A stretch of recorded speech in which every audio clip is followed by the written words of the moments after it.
Hello my YouTube family, कैसे हैं आप सब। उम्मीद करती हूँ आप बिल्कुल ठीक ठाक और खैरियत से होंगे। आज के इस वीडियो में मैं शेयर करने वाली हूँ 2 साल की बच्ची का ये बहुत ही खूबसूरत सी इलास्टिक स्लीव के साथ ये फ्रॉक। इसको बनाना बहुत ही आसान है और ये पहनी हुई बहुत खूबसूरत लगती है। यहाँ पे मैंने इसकी यॉक की कटिंग के लिए 2 पीसेस ऑफ फैब्रिक के ले लिए हैं, जिसकी मैंने लंबाई ली है तकरीबन 14 से 15 इंच और मैंने इसकी चौड़ाई जो है वो ली है 7 इंच। और इस तरीके से इसकी मेजरमेंट्स के बाद मैं इसको इस तरह से फोल्ड कर दूंगी। फोल्ड करने के बाद हम इसकी कटिंग कर लेंगे। शोल्डर लाइन मैं 5 इंच ले रही हूँ, आर्म होल भी मैं 5 इंच ही लूँगी, 2.5 इंच नेक की चौड़ाई लूँगी और 3 इंच जो है जो फ्रंट नेक है उसे मैं डीप रखूँगी और जो बैक नेक है हमारा उसे मैं 1.5 इंच यानी कि हम 1.5 इंच उसे डीप रखेंगे। और इस तरीके से इन निशानात के मुताबिक हम अपनी यॉक की कटिंग कर लेंगे। इसकी कटिंग का मेथड हमेशा मैं सेम ही रखती हूँ ताकि आप लोग जो हैं वो पजल ना हो जाएं कि ये पता नहीं किस तरीके से कटिंग की गई है। इसी तरीके से मैं हमेशा कटिंग करती हूँ ताकि आप लोगों को ये सारी चीज़ें पानी की तरह रट जाएं और अंदाज़ा हो जाए कि किस तरीके से बच्चे की यॉक की कटिंग करनी है।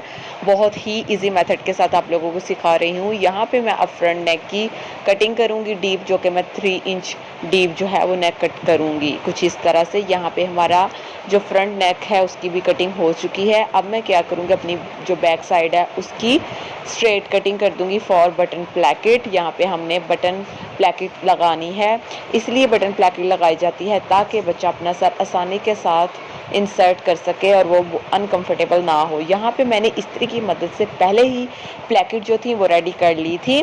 इस तरीके से अब मैं इनके अंदर अपनी कटी हुई यॉक को इस तरह से फिक्स करूँगी। फिक्स करने के बाद किनारे पे रख कर एक सिलाई लगा लूँगी और एक दूसरे के साथ इसे अटैच कर लूँगी।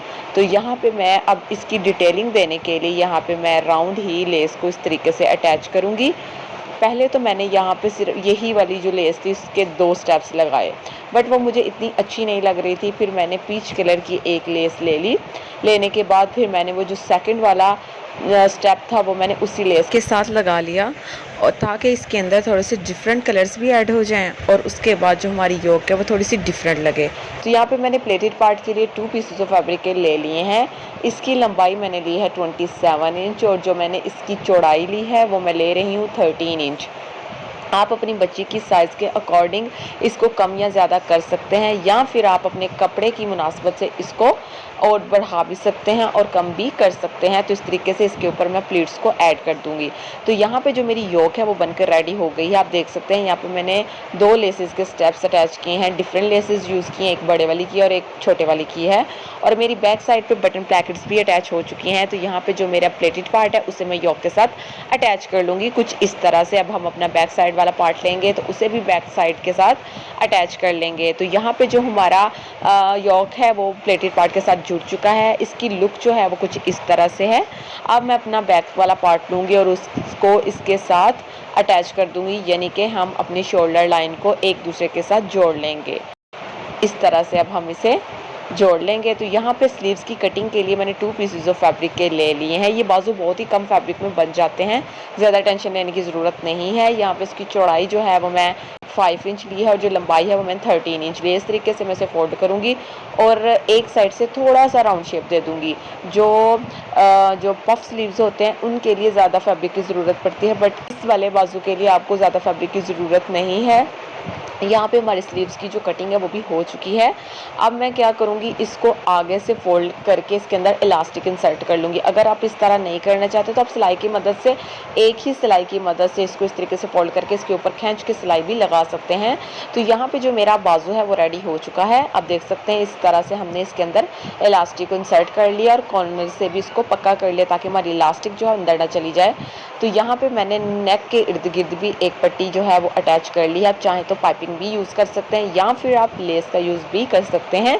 तो यहाँ पे अब मैं अपने इलास्टिक स्लीव्स को इस तरीके से रखूँगी, साथ साथ छोटी छोटी चुनट्स को ऐड करती जाऊँगी और फ्रॉक के साथ स्लीव्स को अटैच कर लूँगी। तो चलें जी, हम इसको अटैच करके दिखाते हैं कि इसकी लुक किस तरह से निकलती है।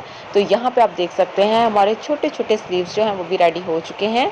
तो यहाँ पे कुछ लुक इसकी कुछ इस तरह से है। ये पहने हुए बच्चों को बहुत खूबसूरत लगते हैं। अगर आपको इसकी समझ नहीं आई कि मैंने इसके अंदर इलास्टिक को किस तरह से इंसर्ट किया है तो मुझे कमेंट सेक्शन में बता दीजिएगा। मैं आप लोगों को इसके लिए एक सेपरेट मशीन के साथ वीडियो बनाकर सिखा दूँगी कि मैंने इसको किस तरीके से बनाया है। अब मैं इस फ्रॉक को साइड से स्टिच कर लूँगी। स्टिच करने के बाद नीचे से घेरे को भी बारीक फोल्ड करने के बाद मैं ब्लू कलर की जो यहाँ इसके अंदर फूल बने हुए हैं, फिरोजी सा कलर जो है उस कलर की मैं इसके नीचे लेस को अटैच कर लूँगी। यहाँ पे मैंने 3 तरह की लेसेस का यूज़ किया है। लेसेस का यूज़ करने से कपड़ों की डिटेलिंग में भी इजाफा हो जाता है और खूबसूरत भी बहुत लगते हैं। तो आप इस तरह से छोटी छोटी चीज़ें ऐड करके अपने बच्चों के कपड़ों को खूबसूरत बना सकते हैं। तो पीछे जो है वो मैं एक टिच बटन ऐड कर दूँगी, ठीक है, ताकि वो जो हमारी, आप चाहें तो बाज़ार से भी बटन जो है वो लगवा सकते हैं, बट यहाँ पे छोटे बच्चों के लिए आप टिच बटन जो है ना वो खुद ही लगा लिया करें, ताकि वो बाद में ख़राब, अगर दूसरे बाज़ार वाले बटन धुलने के बाद ख़राब हो जाते हैं। तो इस तरीके से मेरी फ्रॉक की लुक कुछ इस तरह से है। अगर आपको मेरी आज की वीडियो बहुत अच्छी लगी हो, मज़ीद इस तरह की वीडियोज़ देखने के लिए मेरे चैनल को सब्सक्राइब कर लें और अपने दोस्तों के साथ इसकी वीडियोज़ को ज़्यादा से ज़्यादा शेयर किया करें। तो मिलेंगे अगली वीडियो में, तब तक के लिए अपना बहुत ख्याल रखिएगा, दुआ में याद रखिएगा। अल्लाह हाफिज़।